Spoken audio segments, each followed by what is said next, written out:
She walking normally.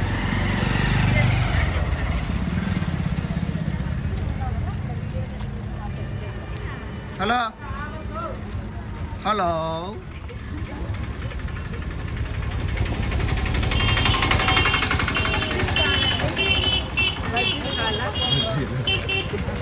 మిమ్మల్ని చూస్తుంటే doubt వస్తుంది మేడం, మీలాంటి వాళ్ళ దగ్గర బజ్జీలు తీసుకోం మేము. ఈ మధ్య రకరకాల రాష్ట్రాల నుంచి దొంగలు దిగుతున్నారు. దొంగలు